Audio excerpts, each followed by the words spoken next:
قديسنا النهاردة كان عايش زي الملاك على الأرض. شفاعته قوية جدا وسريع الندى. هو القديس أبونا سمعان الأنبا بولا. كان اسمه جوزيف موريس اسكندر، واتولد يوم 3 أكتوبر سنة 1970 في شبرا مصر. اتولد جوزيف من أبين طيبين جدا بيحبوا خدمتهم لربنا، وكان والده دايما يقول لأمه: أنا مش عايز غير حاجة واحدة بس، إن هو يكون إنسان بيخاف الله. وانتقل والده للسما وسمعان كان عمره 7 شهور، وبدأ يكبر سمعان، وكان هادي ووديع جدا والناس كلها بتحبه. وتعلم في مدارس القديس يوسف المارونية بالظاهر، وكان محبوب جدا من صحابه ومن كل المدرسين بتوعه. كمان كان متفوق جدا في دراسته وكان من الأوائل. كان بيحب القراية والرسم. ولما جت والدته جابت له نتيجة الابتدائية وكان جايب 98.5%، كانت فرحانة جدا. لكن هو كان متضايق وما كانش فرحان بالنتيجة، فبتقوله: انت جايب اعلى مجموع. قال لها: انا زعلان ان انا نقصت 1.5 درجة، كان المفروض ما يدعوش مني.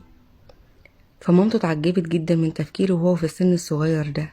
وقدسنا بقى شماس في كنيسة السيدة العذراء مريم بعياد بيك، ودي الكنيسة اللي خدم فيها، وكان مسؤول عن حصص الشموسية والألحان قبل رهبنته. وارتبط بالكنيسة جدا وهو صغير، وكانت كل حياته. وكان متقن جدا للغة القبطية من صغره، وواظب على حصص الألحان والتسبيح، والتلمذ على ايد الكهنة والشمامسة. وقال خادم انا اعرفه من وهو صغير، قال انه كان وديع وهادي جدا لغاية ما اتخرج من الجامعة، وكان مثالي في كل حاجة، ولا مرة اتخانق مع حد ولا مرة زعق لحد. ومفيش مرة كنت اسأل سؤال ما كانش يعرف يجاوبه، عشان كده كنت بسيبه دايما للآخر، لان انا عارف ان هو هيجاوب صح. وكان بيشارك في أنشطة التربية الكنسية، من دراسة كتاب مقدس وحفظ مزامير وأبحاث وأرقط ومكتبة الشرايط وحاجات تانية كتير. وكان بيصنع العرايس بكميات وأشكال كبيرة جدا ومختلفة عشان يقدموا بيها القصص في المسرح للأطفال. وكان بيحصل ده بطريقة مشوقة جدا ومختلفة، ولسه لغاية النهاردة الكنيسة بتستخدمها رغم ان عدى كتير جدا من السنوات عليها. بدأ يفكر في الرهبنة وهو عنده 12 سنة، فخافت مامته عليه من ان هو ينشغل عن دراسته.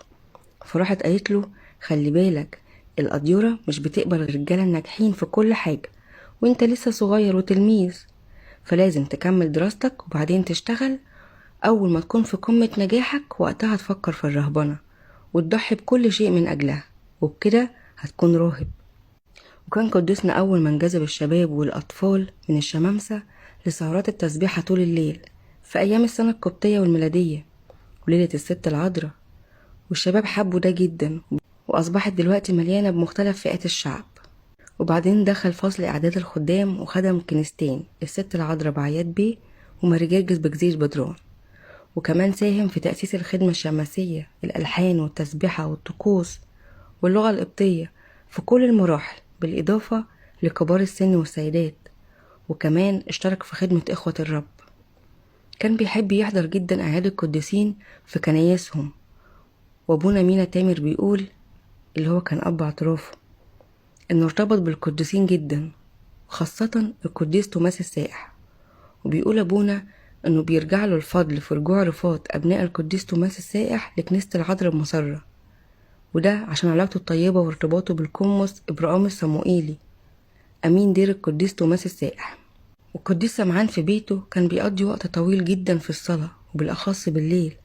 كمان كان بيقرأ كتاب مقدس بشغف شديد جدا والفترات طويلة.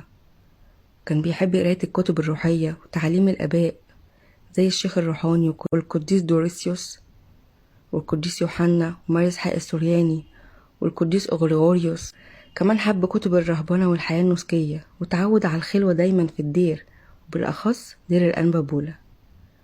وحصل قدسنا على بكالوريوس هندسة مدنية بتقدير امتياز مع مرتبة الشرف، وكان الثامن على دفعته في يوليو 1993.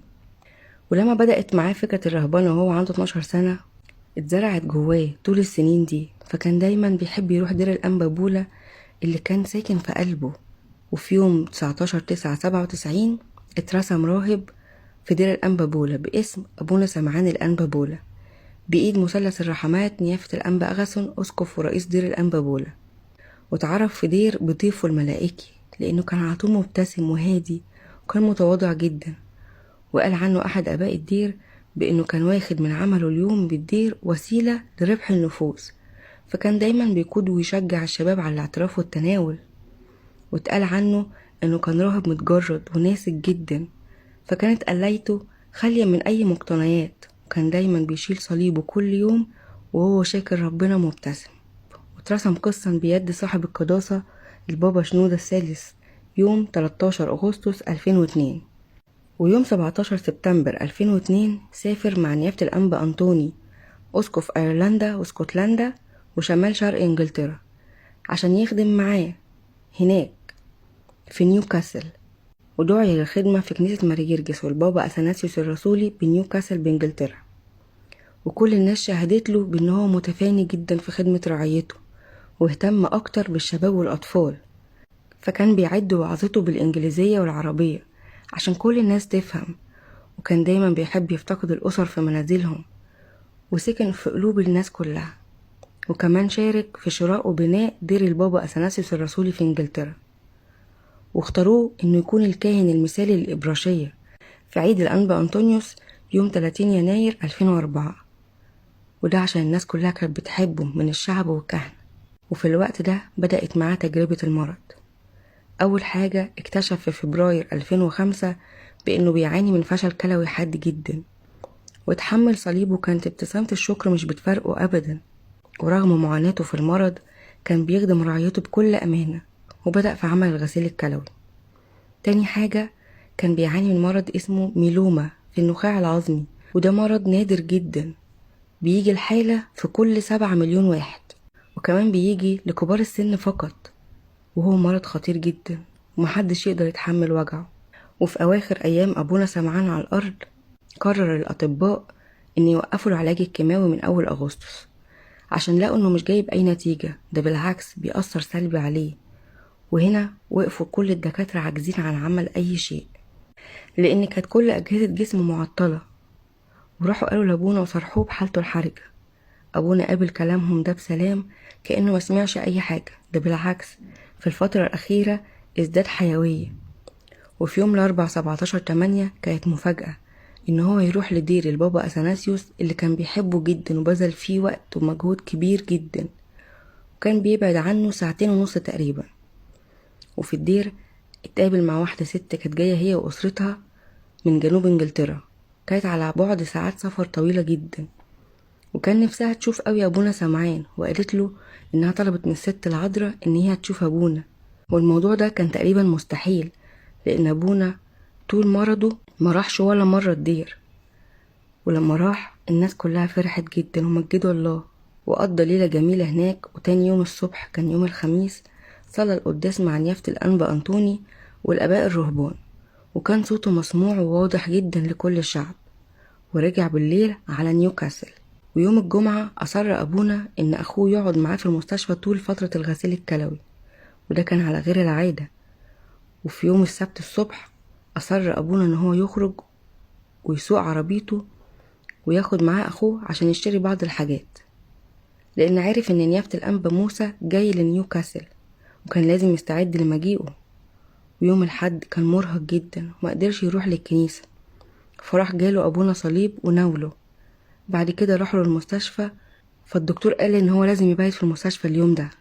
يوم الاثنين الصبح كان يوم 22/8/2005 جه أبونا صليب وأخوه بعد قداس عيد العذراء، فلاقوا أبونا بيستعد لعمل الغسيل الكلوي، فكانوا جنبه وقعد يتكلم معاهم شوية. وبعدين فجأة راح رشم الصليب على صدره بوضوح جدا وأسلم الروح. وأخيرا جت الساعة اللي كان بيستناها من بدري قوي، وكان حاططها قدام عينه طول الوقت، واتحرر من كل التعب كل الأوجاع، وانطلقت روحه النقية للسما عشان يرث النعيم الأبدي اللي وعد بيه الرب للي بيحبوه. وكان يوم 22/8/2005 عيد الست العذراء. بركة صلوات أبونا سمعان تكون مع جماعنا أمين.